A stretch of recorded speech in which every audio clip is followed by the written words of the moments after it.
Last night, um, I saw a bit of a movie, Will Smith's movie, Bright, last night, and me and Dee are going to be doing a review of that pretty soon. In the meantime, though, uh, I just wanted to take some time out to kind of talk about the movie, just my thoughts real quick and stuff before me and him do our proper review on it and stuff. So, yeah, I guess you could call this a mini review and such. So I went into Bright. I remember last year, right? I saw Bright, saw like the premise of it and such, and I was kind of interested in it because, you know, on some like real shit, I wasn't for sure where Will Smith, at least where, I guess I should say, I was curious to see where Will Smith's trajectory in terms of his career was going because this is a movie, Bright, that is directed by David Ayers, who I like his movies, and it's a script, it's a premise that was written by Max Landis. Now, I feel Max Landis, it's funny because outside of Chronicle and Dirk Gently, those are like the only two things I can legit say I actually at least enjoyed for the most part of his.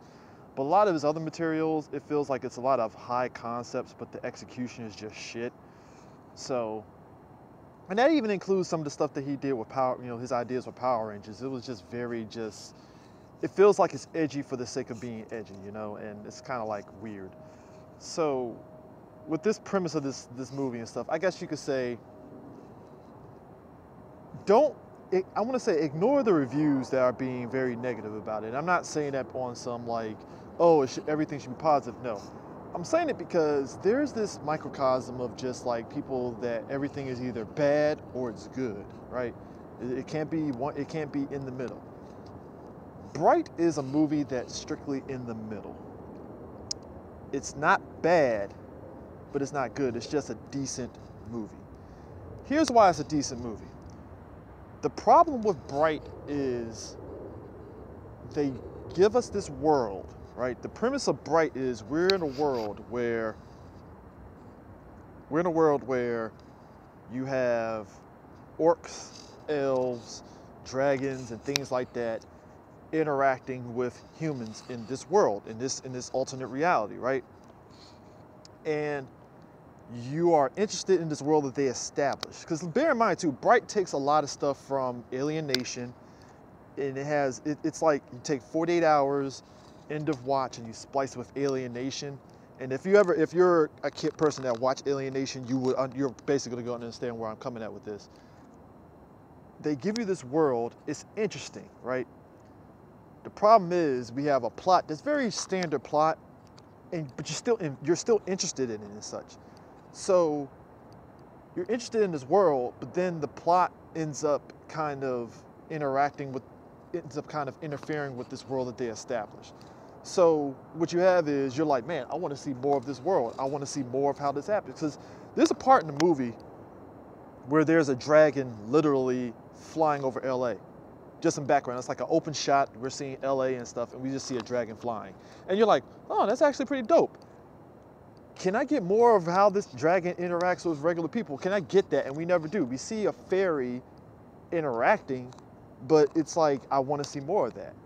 And the thing about this movie is they have a plot which is interesting, the idea of a magic wand, which can grant wishes, and how it makes everybody go crazy in trying to get this power and stuff, because, magic can grant wishes and such.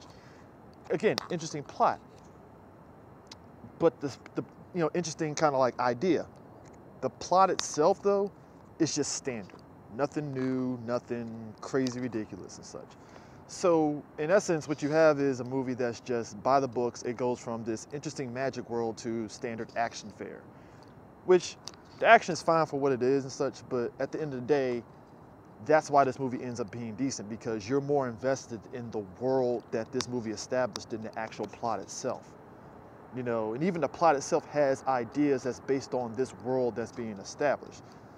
So I say the only reason why the movie was enjoyable for me is that while I was invested in this world, I also liked Will Smith and Joe Egerton's characters and stuff. Joe Egerton plays the orc, and Will Smith plays, human cop and stuff. And again, that's where the 48 hours dynamic comes in that, you know, Will Smith plays kind of like the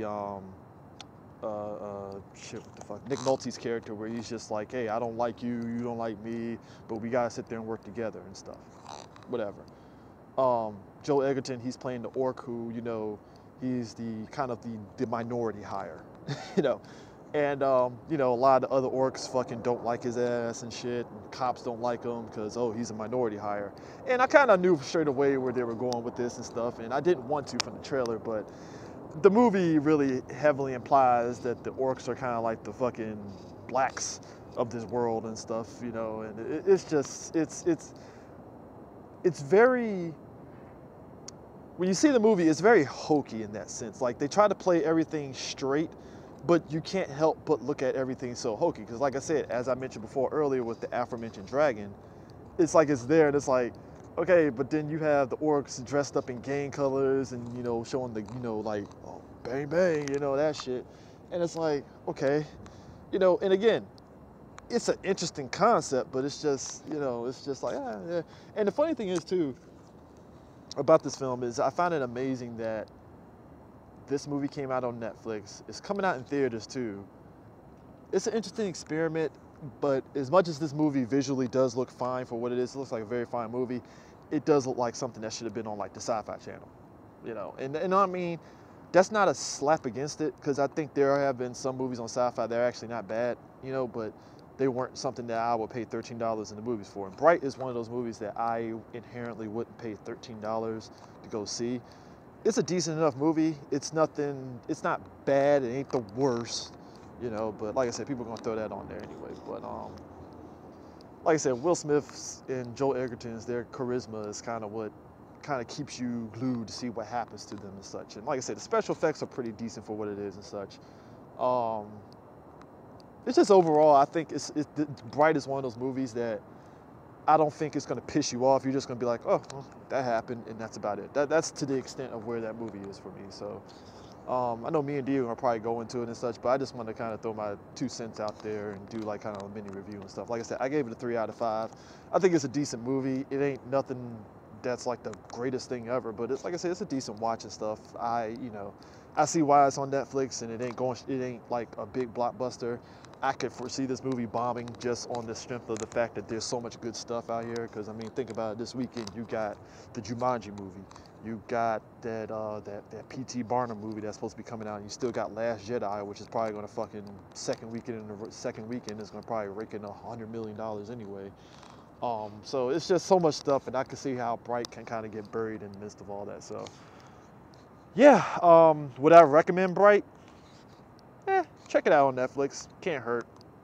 But like I said, it got greenlit for a sequel, so I'm kind of curious to see if they actually elaborate on this world that they established and such. So, but yeah, that's it for my little mini review and such. Like I said, the movie's decent, but you'll probably be more invested in like me. You'll probably be more invested in, man, I want to see more of this world, and the plot's just going to be like, oh, it's. The plot in and of itself of Bright is stuff that you've seen in other movies before. And that's not necessarily a bad thing, because a lot of movies tend to do that. I mean, you know, White House Down is a derivative of Die Hard. Bright is a derivative of every buddy cop type movie that you've seen before. So there are certain plot points that you'll see, you'll catch, and there's other plot points where it's like, oh, that's a genuine surprise. Didn't see that coming. And that's about it. So, you know, but it is what it is. Yeah, so be on the lookout. Me and Dee are going to definitely be doing a full-blown like a review of Bright and stuff. I just kind of want to put that out there. So, but anyways, keep checking out our channel, YouTube, and, you know, subscribe to us and stuff. We're going to keep pushing out more content and stuff. I actually got to push out some Agents of S.H.I.E.L.D. Stuff from New York Comic Con. I know I've been saying that for a while. It's just been busy lately and such, so that's definitely going to be pushed out. But yeah, subscribe to our YouTube channel. Definitely going to have more content. Actually, lately I've been doing a lot of video game stuff, so that's going to be on there. So yeah, definitely subscribe to us on YouTube. Continue listening to our show. I'm going to put links in the description below. And yeah, so that's it. Peace. Ah, shit. Nope. Ah, there we go.